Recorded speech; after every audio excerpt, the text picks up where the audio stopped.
안녕하십니까. 돈 만드는 얘기를 하는 머니메이커입니다. 오랜만에 영상을 올리는데요. 하여튼 금일 소개할 내용은 물가 상승 지표입니다. 이제 목차는 물가 지표의 종류와 의미, 물가 지표에 영향을 주는 변수들, 그다음 물가 지표와 금리 관계, 그다음 마지막에 이제 경제 생태계에서 물가 상승 지표가 어느 위치에 있는지 그 재확인하는 것에 대해서 작성을 해보았습니다. 도입부인데요. 초인플레이션을 하면 어느 나라가 가장 먼저 떠오르시나요? 저는 가장 먼저 떠오르는 나라는 국가는 베네수엘라라고 생각하는데요. 뉴스에서도 많이 보셨다시피 베네수엘라는 초인플레이션을 보여주는 상징적인 나라인데 그 예시로 첫 번째 사진을 볼 수 있습니다. 베네수엘라에서 과거에 2.4kg의 생닭을 구매하기 위해서는 엄청난 베네수엘라의 화폐인 볼루바르라는 화폐를 가져와야지만 구매가 가능하였습니다. 사실 저 그 볼루바르 화폐의 가치는 우리나라 돈인 원화로 따지면 1,000원짜리 지폐 3장, 즉 한 2,500원 정도인데요. 이와 같이 국가의 금융기관에서 물가를 관리하지 않으면 아래의 표와 같이 물가 상승률이 1,000만 정도의 말이 되지 않는 정도로 상승이 발생합니다. 이렇게 초인플레이션이 지속되면 빈부의 격차는 심화되어지고 실물 자산의 비중이 높은 부유층들은 더욱더 부자가 되고 오직 화폐만 가지고 있는 일반 국민들은 더 궁핍한 삶을 살아가게 되어집니다. 이처럼 금융공부 및 지식은 자본주의 사회에서는 필수적인 존재로 여겨지고 있는 것이 현실입니다. 물가 지표의 종류와 의미에 대해서 조금 더 자세하게 말씀드리겠습니다. 그 종류로는 인플레이션, 두 번째 디플레이션, 마지막 스태그플레이션으로 구성되어 있습니다. 다들 잘 알다시피 인플레이션이란 것은 일정한 기간 동안 물가가 지속적으로 상승하는 현상입니다. 이러한 이유는 자국의 화폐의 가치가 떨어져서 발생을 하는데요. 그 예로는 잠바브웨를 들 수 있습니다. 잠바브웨의 무가베 대통령은 사회주의 제도를 진행하면서 개인의 재산을 제한하였습니다. 이로 인해서 외국 투자 자본이 급격히 감소하고 경기 성장이 침체되는 상황이 발생하였습니다. 이를 탈피하고자 잠바브웨에서는 무분별하게 화폐를 발행을 하였고 이로 인해 초인플레이션이 발생하여 미국 1달러가 저게 얼마인지도 잘 모르겠는데 공이 15개가 붙을 정도로 매우 자국의 화폐 가치가 낮아지고 미국의 달러의 가치가 높아지는 환율 현상이 발생하였습니다. 다음 디플레이션입니다. 경쟁 전반적으로 상품과 서비스의 가격이 지속적으로 하락하는 현상으로서 기업들 입장에서는 상품의 가격이 떨어지면서 미래의 손실 가능성이 높아지기 때문에 미래에 대한 투자를 줄이게 되어지고 소비자 입장에서는 미래의 상품의 가격이 더욱 떨어질 것이라고 판단을 하여 현재 소비를 줄이고 즉 소비 성향이 앞으로 감소하게 되는 것을 말합니다.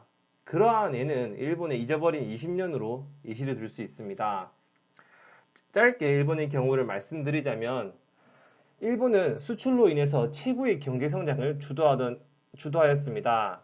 그러나 미국은 경제나 수출을 해서 적자를 보면서 1985년 일본, 독일 등 플라자 합의를 했고 이때 엔화의 가치가 높아지는 엔고의 버블이 발생하게 되었습니다. 이렇게 높은 엔고로 인해서 수출 경쟁력이 약화된 지 일본은 경기 및 내수 부양을 위해서 노력을 하였으나 부동산 버블이 발생하게 되어집니다. 결국 급격한 금리 인상을 통해 경기 억제 정책을 동원을 하였으나 성장세가 재둔화되어지고 부동산 버블에 따른 성장 동력이 상실하게 되어집니다. 이러한 결과들을 통해서 일본은 20년 동안 1% 정도의 경기가 저성장되어지고 꾸준하게 부채가 증가하는 현상이 발생하게 되어졌습니다. 마지막으로 스태그플레이션입니다. 스태그플레이션은 스태그네이션, 침체, 인플레이션, 물가 상승의 합성어입니다. 경제 활동이 침체되고 있음에도 불구하고 지속적으로 물가가 상승하는 현상인데요. 잘 이해가 되지 않겠지만 1973년도에 미국의 실업률은 약 5% 정도로 침체되고 있는 상황에서 중동 석유 파동으로 인해서 아랍의 산유국의 원유 공급을 제한한 조치로 에너지 위기가 심화되어졌습니다. 이때 에너지 가격, 석유의 가격이 높아지면서 일반 소비자들의 물가 지표가 물가 상승률이 높아지게 되었습니다. 경기는 침체를 하는데 에너지 가격이 높아지면서 물가가 상승하는 현상이 발생하였고, 이는 즉 스태그플레이션이 발생하였다고 말할 수 있습니다. 그렇다면 물가 지표에 영향을 주는 변수들은 어떤 것이 있을까요? 일단 미국 연방준비은행, 유럽중앙은행의 목표 인플레이션은 2%입니다.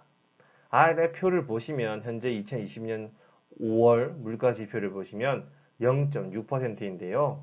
코로나가 발생한 3월 이후로 경기 성장의 둔화로 소비 감소에 따른 전반적인 물가 지표는 꾸준히 감소하는 추세입니다. 이렇게 물가 지표에 영향을 주는 중요한 변수들은 7가지로 구성되어 있습니다.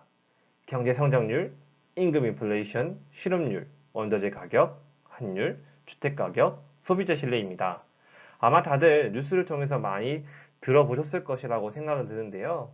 이때 원자재 가격은 앞서 스태그플레이션에서 원유의 가격이 오르면 이제 물가가 상승한다고 말씀드렸는데, 그 이유는 원유가 상승을 하면 차량 기름비, 보일러비, 원유를 기반으로 만드는 플라스틱 등 모든 가격이 오르기 때문에 소비의 그 비용이 증가하여 물가에 영향을 주게 되어집니다. 옆에 있는 표는 경제의 변수별 물가 지표 영향들을 요약한 것입니다. 전반적으로 경제 성장이 상승하거나 임금이 올라가거나 실업률이 낮아지거나 원자재 가격이 올라가거나 자국 통화 가치가 하락하거나 주택 가격이 상승하거나 소비자 신뢰가 상승하면 물가 지표는 상승합니다.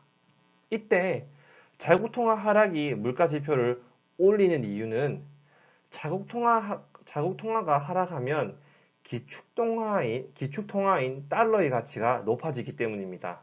기존에 1달러에 1,100원 하던 것이 자국 통화 하락으로 1,300원이 되면 외국에서 수입하는 물품들의 가격이 높아지기 때문에 전반적으로 소비 증진에 따른 물가 지표가 상승으로 이끌어지게 되어집니다. 다음은 그렇다면 물가 지표와 금리 관계는 어떻게 될지에 대해서 알려드리겠습니다. 시장 금리와 물가 지표의 관계를 아래 그림을 통해서 설명드리겠습니다. 파란색은 미국 10년 만기 국채금리이고 빨간색은 미국 핵심 소비자 물가 지수입니다.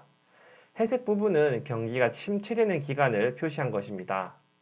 이 표를 보시면 파란색이랑 빨간색 모두 그래프의 추세가 비슷하다라고 확인할 수 있습니다.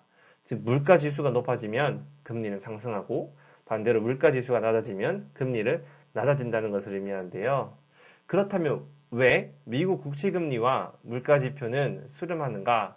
즉 만약 목표 인플레이션이 예상 인플레이션보다 높아지면 기준금리를 낮춰지게 되어집니다.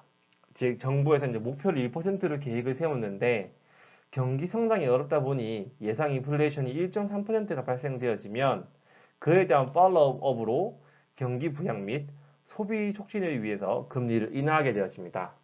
그 반대는 아래 표와 같습니다. 오른쪽 첫 번째 그림에서 보시다시피 현재 코로나 이후로 앞장에서 보여드린 미국의 물가 지표는 0.6% 이하로 매우 낮는데요. 즉 예상 인플레이션이 낮다 보니 금리를 0.1% 정도 매우 저금리로 정책을 추진하고 있습니다. 추가적으로 7월 30일 날 미국의 연방준비제도 이사회 의장의 발언을 보시면 We are not even thinking about rising rate, say Fed chair. 즉 우리는 금리를 올릴 생각은 하지 않고 있다고 얘기하고 있습니다. 즉 가까운 미래까지 코로나의 영향으로 미국의 물가 지표의 상승은 어려울 것이라 판단되어지고 이를 미리 대비하고자 저금리 정책을 유지할 것이라고 말하고 있습니다. 마지막으로 경제 생태계 리마인드 차원에서 준비를 하였는데요. 저희 영상 1장을 통해서 경제 생태계가 무엇인지를 배웠고 2, 3장을 통해서 경제 지표에 대한 고용 보고서에서부터 주간 실업 수당 청구 건수까지 학습을 하였습니다. 이번 4장에서는 물가 상승 지표에 대해서 총 7가지에 대해서 배웠고 간접적으로 물가 지표와 금리의 관계를 확인을 하였습니다. 다음 5장에서는 금리에 대해서 자세히 공부할 예정인데요.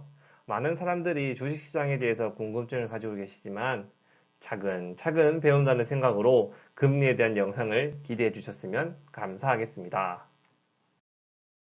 네, 소중한 시간 머니메이커 영상을 시청해 주셔서 감사합니다. 항상 좋아요와 구독 부탁드리며 금일도 행복한 하루 되시기 바랍니다. 안녕히 계세요.